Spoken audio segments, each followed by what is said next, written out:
हरे कृष्ण कृष्ण कृष्ण हरे हरे, हरे राम राम राम हरे हरे। हरे कृष्णा सभी भक्तों को मेरा दंडवत प्रणाम।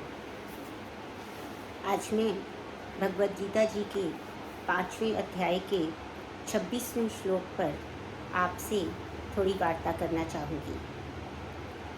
ये श्लोक हम सबसे बहुत अधिक जुड़ा हुआ है। कल ही एकादशी बीती है और एकादशी के दिन मन अतिरिक्त प्रफुल्लित होता है और भगवान ने और हमारे गुरुजनों ने ये आदेश दिया है कि एकादशी के दिन अधिक से अधिक माला जप करने का प्रयास करना चाहिए और कम से कम समय अपने खाने और पीने की तरफ देना चाहिए।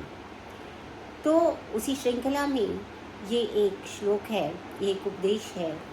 काम क्रोध विमुक्ता नाम यति नाम यत चेतिसाम अभितो ब्रह्म निर्वाणम वर्तते विदितात्मनाम।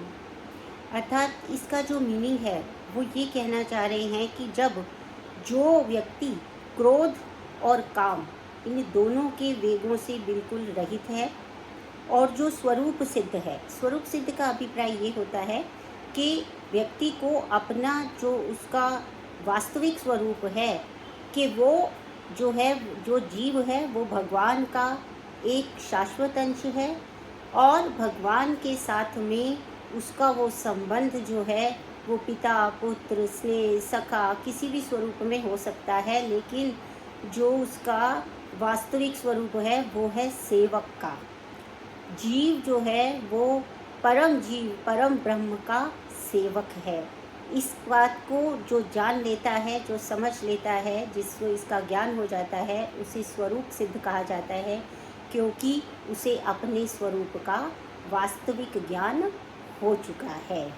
तो इसमें यहाँ पर आत्म संयमी यत चेतसाम अर्थात अपने चित्त को जिसने नियंत्रण में ले लिया हो और अभितः यानी कि वो उस संसिद्धि के लिए निरंतर प्रयास करने वाला हो और इसलिए उसका जो ऐसा व्यक्ति जो काम और क्रोध से दूर हो गया और स्वरूप सिद्ध हो गया, उसका निकट भविष्य में उसकी मुक्ति होना निश्चित है। ऐसा ही कहते हैं जो हमारे गुरुजन हैं और जो भगवान हैं।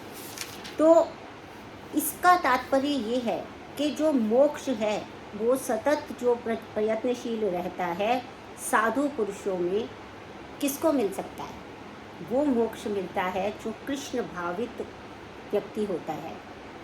असल में हम सब जानते हैं कि हमारी जो ये जो सारी भौतिक सृष्टि है, ये जो पूरी माया है, ये हमें किस तरीके से ग्रसित किए हुए है, ये हमारे ऊपर किस तरह से अपना जाल बिछाकर बैठी हुई है और हम सब उसमें जकड़े हुए हैं। तो ये जो बद्ध जीव है, ये जो हमारा जीव है जो बद्ध है, कहाँ बद्ध है? सत्व रजस और तमस से बद्ध है। तो ये जो बद्ध जीव है हमारा, वो कर्म के फलों को भोगने की इच्छा उसमें इतनी अधिक बलवती होती है कि बहुत अधिक प्रयास करने पर भी वो जो है कितना ही अधिक वो तपस्या करता है, योगी बन जाता है, वैराग्य ले लेता है, वो इस भौतिक संसार को छोड़ के दूर कहीं एकांतवास में चला जाता है, तथापि ये जो माया है ये उसको उन विषयों के तरफ देर सवेर खींच के ले ही आती है, तो मुक्ति की संभावना जो है वो समाप्त हो जाती है।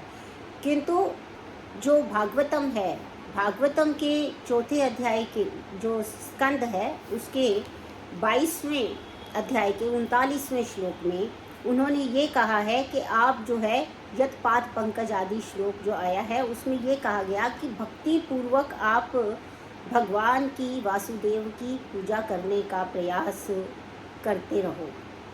ठीक है, क्योंकि जो साधु पुरुष हैं वो भी अपनी इंद्रियों को उतनी कुशलता से वश में नहीं कर पाते हैं जैसा कि एक कृष्ण भावना अमृत व्यक्ति, जैसा कि वो व्यक्ति जो अपने सकाम कर्मों से, वो जो सारे कर्म किसी न किसी भौतिक इच्छा की पूर्ति के लिए किए जाते हैं, उनसे विरक्त हो जाता है, उनको छोड़ देता है और केवल भगवान के श्री चरणों में ही अपना ध्यान लगाता है, वो जो व्यक्ति है वही मोक्ष को प्राप्त कर पाता है और दूसरा कोई मोक्ष को प्राप्त नहीं कर पाता है। तो बद्ध जीव के कर्म फलों को भोगने की जो इच्छा शक्ति है। इसके बाद वो कहते हैं कि एक उदाहरण यहाँ पर दिया गया है और वो कहा क्या कि दर्शन ध्यान संस्पर्शे मत से कूर्म विहंगमा स्वान्य पत्यानि उष्णति तथा अहम अपि पंकजा। इसका अर्थ ये है कि मछली, कछुआ और पक्षी वो क्रमशः रिस्पेक्टिवली अपनी दृष्टि, चिंतन और स्पर्श से अपनी संतानों को पालते हैं। हे पद्मज, मैं भी उसी की तरह हूँ। इसमें क्या कहा गया, इस उदाहरण में कहा गया कि मछली जो है वो अपने बच्चों को केवल देख के ही, उनकी देखने से ही केवल उनकी जो है वो पालना करती है। मछली केवल दृष्टि से ही पालना करती है अपने बच्चों की। और जो कछुआ होता है वो क्या करता है, कछुआ जो है वो केवल चिंतन से अपने बच्चों को पालता है। कैसे करता है कछुआ, कि कछुआ जो है वो अपने अंडे स्थल में देता है ना। और आप जानते हैं कि कछुआ एक ऐसा प्राणी है जो जल और थल यानी कि ज़मीन और पानी दोनों में रह सकता है। तो वो क्या करता है, अपने बच्चे तो दे देता है स्थल में, ठीक है, और ज़मीन पे देकर और फिर वो पानी में चला जाता है। और पानी में रहते हुए भी लगातार वो किसका चिंतन कर रहा है, वो अपने जो बच्चे हैं, अपने जो अंडे हैं उनका चिंतन करता रहता है। इसी तरह से जो पक्षी है, कछुआ करता है और फिर इसी प्रकार से जो पक्षी है वो केवल अपने स्पर्श से अपने अंडों के ऊपर बैठता है, स्पर्श करता है और उसी स्पर्श से वो उनकी देख रेख, पालना और उत्पत्ति करवाने वाला होता है। तो जिस प्रकार से वो वहाँ ना रहकर भी अपने बच्चों की देखभाल करता है, उसी प्रकार से जो भगवत भक्त है, जो भगवान की भक्ति में लीन है, जो भगवान के चरणों में शरणागति जिसने कर ली है, वो जो होता है वो भगवत धाम से दूर रहकर भी क्या करता है, वो भगवान का ही चिंतन करता रहता है। अर्थात इस भौतिक जगत में किस प्रकार से हमें निष्प्रिय भाव से रहना है, उसका उपदेश यहाँ दिया जा रहा है।